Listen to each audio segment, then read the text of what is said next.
TGT commission exam के लिए ये क्लास 35 होगी। पिछले 34 वीडियोस आपने अभी तक नहीं देखे हैं तो डिस्क्रिप्शन बॉक्स में लिंक मिल जाएगा, ज़रूर देख लेना। अगर आपको पता नहीं चल रहा है कि डिस्क्रिप्शन बॉक्स कहाँ है तो व्हाट्सएप ज़रूर करना, आपको लिंक प्रोवाइड करवाया जाएगा। तो हर एक क्वेश्चन को खुद अटैम्प्ट करना वीडियो को पॉज करके, ताकि आपको ऐसा लगे कि आप एग्जामिनेशन हॉल में ही बैठे हैं। और फ्री दोस्तों क्लासेस आपको प्रोवाइड करवाई जा रही हैं यूट्यूब पर, तो अच्छे से तैयारी करो। बाकी आप चाहते हो कि हमारी टीम आपको अच्छे से तैयारी करवाए तो आप हमें व्हाट्सएप कर सकते हैं। इसमें आपको daily PDFs, daily online mock test, test series, books PDFs, notes PDFs, previous year question papers, videos सब कुछ मिलेगा। अंतिम महीने में तैयारी करने का इससे बढ़िया कोई तरीका हो ही नहीं सकता। तो पहला क्वेश्चन है, सियाचिन ग्लेशियर पर विवाद डैश के बीच है। दोस्तों जिस प्रकार से गलवान वैली आजकल चर्चा में है, तो आगे जाके क्वेश्चन बन सकता है कि गलवान वैली जो है इसके ऊपर विवाद किन दो देशों का है, तो आपको अच्छे से देखना है। फिलहाल सियाचिन ग्लेशियर जो है इसके ऊपर जो डिस्प्यूट रहता है वो काफ़ी सालों से है, और दो प्रमुख देश हैं। पहला तो हमारा प्यारा हिंदुस्तान और दूसरा पाकिस्तान। तो सी इज़ राइट आंसर। अक्साई चीन जो है उसके ऊपर भी पूछा जाता है कई बार कि इसके ऊपर विवाद किसका किसका है, तो इंडिया और चाइना। उसके बाद नेक्स्ट क्वेश्चन, दोस्तों जो भी जल विद्युत परियोजनाएं होती हैं उनको अच्छे से देखो, चाहे किसी भी राज्य की हो, एक क्वेश्चन यहाँ से बन जाता है।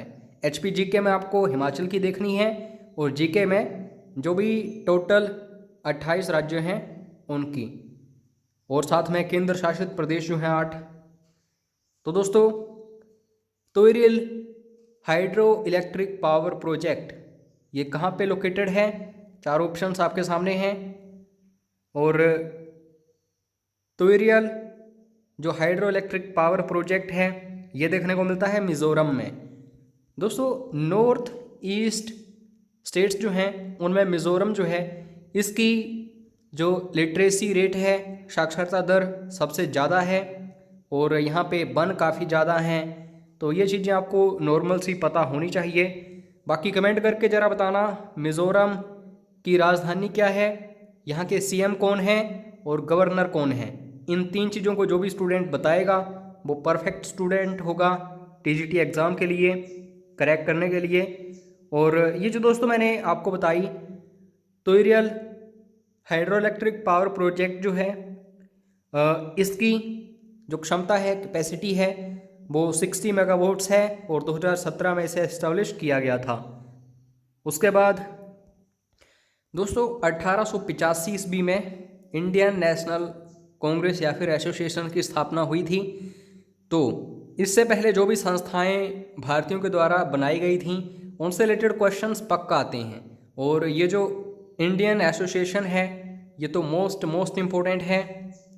तो चार ऑप्शंस आपके सामने हैं, आपको पता होना चाहिए इसकी स्थापना कब हुई थी। बिल्कुल सही आंसर है दोस्तों, इसकी स्थापना हुई थी 1876 ईस्वी में, और बंगाल में इसकी स्थापना हुई थी। तो जगह भी पूछ ली जाती है कई बार। और इससे भी ज़्यादा महत्वपूर्ण क्या है कि सुरेंद्र नाथ बनर्जी ने इसकी स्थापना की थी। और क्वेश्चन आ जाता है कि इंडियन एसोसिएशन की स्थापना जो है 1876 ईस्वी में बंगाल में सुरेंद्र नाथ बनर्जी ने की थी, और दूसरे व्यक्ति कौन थे? तो नाम याद रखना, आनंद मोहन बोस। दोनों नाम महत्वपूर्ण हैं। और काफ़ी सारे स्टूडेंट्स के मैसेजेस आते हैं कि सर आप ऑनलाइन क्लासेस क्यों नहीं करवाते टीजीटी एग्ज़ाम के लिए। दोस्तों बड़े ध्यान से इस बात को एनालाइज करना, अगर ऑनलाइन क्लास ली जाएगी तो 1 घंटे में यानी कि 60 मिनटों में 20 क्वेश्चंस डिस्कस होंगे, और अगर मैं 20 मिनटों में 60 क्वेश्चंस डिस्कस कर रहा हूं वीडियोस के माध्यम से, तो कहीं ना कहीं ये आपके लिए बहुत ही ज़्यादा फ़ायदेमंद है। और 1 सेकंड भी फालतू नहीं जाता है वीडियो में। और ऑनलाइन तो आपको बताइए कमेंट्स आ रहे हैं स्टूडेंट्स के, फालतू कमेंट्स, टीचर्स उनका भी रिप्लाई कर रहे हैं। और बाकी हर एक सब्जेक्ट के लिए आप अच्छे से पढ़ना चाहते हैं, जैसे इकोनॉमिक्स या फिर जो भी है, तो पेड क्रैश कोर्स जो है इसी के लिए बनाया गया है। ज़रूर मैसेज करिएगा, ठीक है, ज्वाइन करने के लिए। उसके बाद दोस्तों नेक्स्ट क्वेश्चन की तरफ बढ़ते हैं। क्वीन विक्टोरिया की ईस्ट इंडिया कंपनी से क्राउन को अधिकार हस्तांतरित करना प्रसिद्ध उद्घोषणा कहाँ से की गई थी।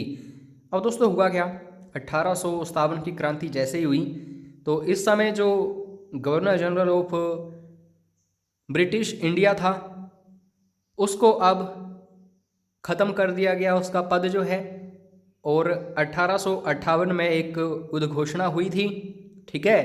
क्राउन के अंडर आ गया था जो ब्रिटिश गवर्नर जनरल था इंडिया का, अब उसे बना दिया गया वायसरॉय। लेकिन ये घोषणा कहाँ पे हुई थी, ये क्वेश्चन बार बार पूछा जाता है और काफ़ी सारे स्टूडेंट्स कैलकाटा ही यहाँ पे टिक कर देते हैं, जो कि बिल्कुल गलत है। दोस्तों इलाहाबाद में ये उद्घोषणा हुई थी। तो आपको इसके बारे में 3 चीज़ें और भी याद रखनी है। एग्जैक्ट डेट ये पूछी जाती है हाई लेवल एग्जाम्स में, टीजीटी में भी आ सकती है, इसमें कोई दोहराई नहीं है। लेवल जो है इंक्रीज हो रहा है डे बाई डे एग्जाम्स का। तो नवंबर 1, 1858 को ये उद्घोषणा हुई थी और इसके लिए एक ग्रैंड दरबार आयोजित किया गया था। दरबार तो आपको पता ही होंगे 1911 वाला एंड सोन, लेकिन ये था ग्रैंड दरबार, यानी कि बहुत ही उत्तम। उसके बाद दोस्तों लॉर्ड कैनिंग उस समय वाइसरॉय था, तो इसलिए क्वेश्चन आता है first viceroy of British India.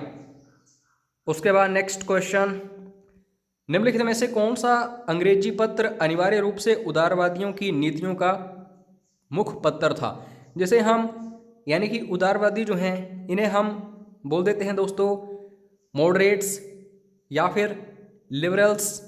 तो इन्होंने दोस्तों क्या रणनीति अपनाई हुई थी अंग्रेजों के प्रति, ये करते थे कोऑपरेशन, ठीक है।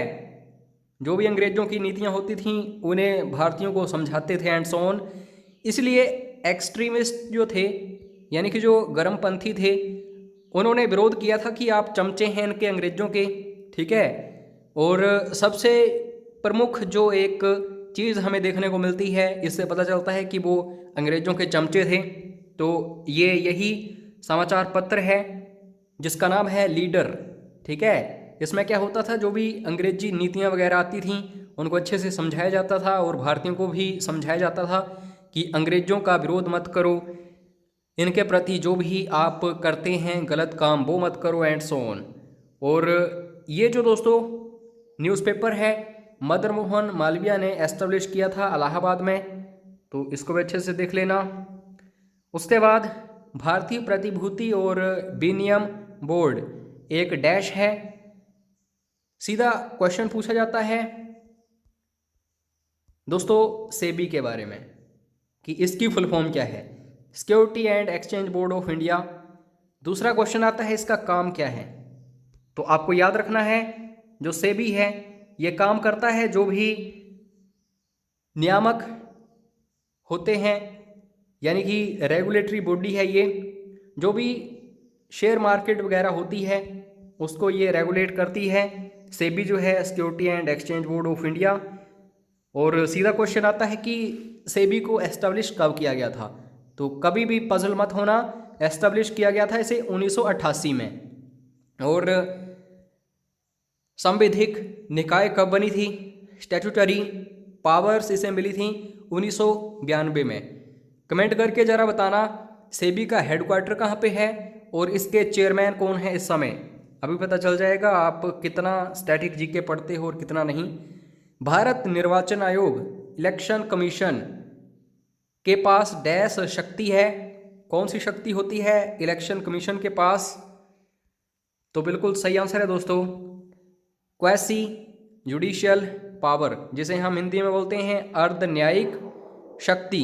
इसका मतलब क्या होता है कि वैसे तो ये न्याय से संबंधित नहीं है, लेकिन जब ज़रूरत पड़ती है यानी कि चुनावों के मामले में न्याय अगर देखना हो तो फिर जाके ये काम करती है, ठीक है। और इलेक्शन कमिश्नर जो चीफ हैं इस समय सुनील अरोड़ा, उनका नाम याद रखना।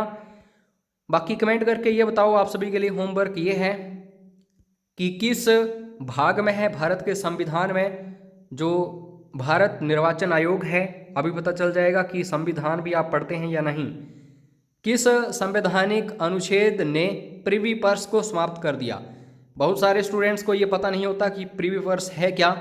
दोस्तों जो भी रजवाड़े थे, 550 से ज़्यादा रजवाड़े थे जब हिंदुस्तान आज़ाद हुआ था, तो उस समय इनको साथ में लाने के लिए एक प्रीवी पर्स सिस्टम यूज़ किया गया था इंडिया में। इसमें क्या था, जो भी रजवाड़े हैं उन्हें पेंशन वगैरह दी जाती थी, अच्छे से इनके लिए एक राशि आवंटित की जाती थी। लेकिन जैसे इंदिरा गांधी आई, उन्हें पता चला कि काफ़ी सारा धन जो है ये प्रीवी पर्स में जा रहा है, रजवाड़े मुफ्त में खा रहे हैं, प्रजा भूखी मर रही है, गरीबी से मर रही है। तो इन्होंने एक, आप कह सकते हैं, संशोधन कर दिया था संविधान में, तो इसको फिर समाप्त कर दिया गया था। तो आपको ये याद रखना है, अनुच्छेद 363 ए जो है, इसके तहत इसे एबोलिश किया गया था। नेक्स्ट क्वेश्चन जियोग्राफी का है। इंदौर के पास स्थित जनपद पहाड़ी किस नदी का उद्गम स्थल है? सीधा क्वेश्चन आता है कि दोस्तों चंबल नदी कहाँ से इसका उद्गम होता है? तो आपको याद रखना है जनपद पहाड़ी। सीधा क्वेश्चन आता है कि जनपद पहाड़ियाँ किस राज्य में हैं जहाँ से चंबल नदी का उद्गम होता है? तो आप सभी को याद रखना है मध्य प्रदेश। और कमेंट करके ज़रा बताओ चंबल नदी जो है किस प्रमुख नदी की सहायक नदी है? ठीक है, नदियों से रिलेटेड एक क्वेश्चन पक्का होता है हर एग्जाम में। उकाई प्रोजेक्ट ये कहाँ पे स्थित है? चारों ऑप्शंस आपके सामने हैं। उकाई प्रोजेक्ट, उकाई प्रोजेक्ट जो है दोस्तों ये गुजरात में है। ठीक है, और यहाँ पे एक तापी नदी है जो गुजरात है, इसी में ये बनाया गया है। प्रमुख क्यों है? क्योंकि दोस्तों ये भारत का दूसरा सबसे बड़ा जल भंडार है। ठीक है, और वल्लभ सागर इसका नाम है क्योंकि वल्लभ भाई पटेल के नाम पर इसका नाम रखा गया है। तो ये चीज़ें भी अच्छे से आपको देखनी है। और मोस्ट इम्पोर्टेंट क्वेश्चन इस वीडियो का, उज्जैन निम्नलिखित में से किस नदी के तट पर स्थित है? विकास दुबे हाल ही में पकड़ा गया, कहाँ पे? उज्जैन में। चर्चा में है ये स्थान, और 12 ज्योतिर्लिंगों में से एक है उज्जैन। महाकाल का मंदिर काफ़ी फेमस है, इसके ऊपर काफ़ी सीरियल्स वगैरह भी बनते हैं कि जो शाम के 6 बजे के बाद यहाँ पे जाता है वापस नहीं आता, एंड सोन। तो दोस्तों उज्जैन किस नदी के किनारे है? शिप्रा नदी। अब ये फेमस क्यों है उज्जैन? क्योंकि हर 12 सालों बाद यहाँ पे कुंभ मेला होता है, जिसे सिन्हस्ता मेला भी कहा जाता है। तो ये सारी चीज़ें आपको बड़े ध्यान से देखनी है। और दोस्तों काफ़ी सारे स्टूडेंट्स बोलते हैं कि आप पेड क्रैश कोर्सेज जो है इनको फ्री क्यों नहीं करते? दोस्तों टीम होती है एक पर्टिकुलर जो आप सभी के लिए काम करती है, उनकी जो भी सैलरी वगैरह होती है, उनका जो भी बनता है वो देना पड़ता है। और जो प्राइजेज हैं इतने कम रखे हैं हमने कि दोस्तों मार्केट में कहीं भी पता कर लेना, आपको ऐसे प्राइजेस पर इतना अच्छा क्वालिटी कंटेंट नहीं मिलेगा। और YouTube के ऊपर सब कुछ आपको फ्री दिया जाता है।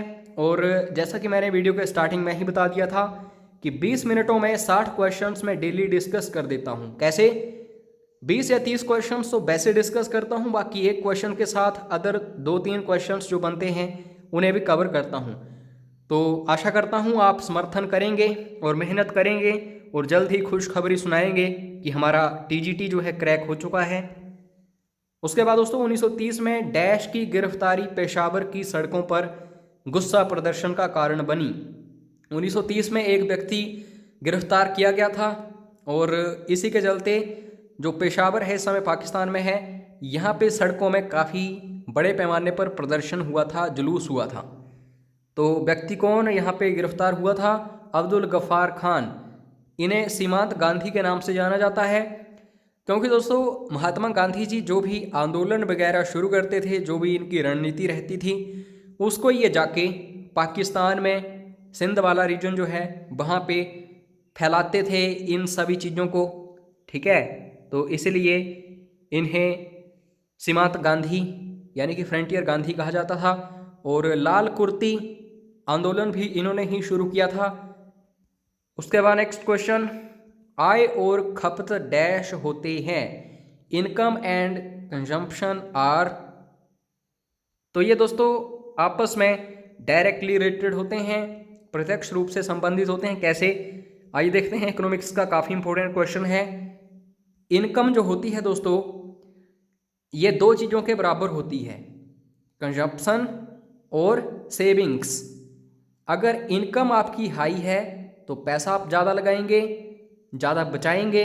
अगर इनकम कम है तो कंजम्पशन आपकी यानी कि खपत जो है कम होगी, और जो आप सेविंग्स करेंगे, जो भी धन बचाएंगे वो भी कम होगा।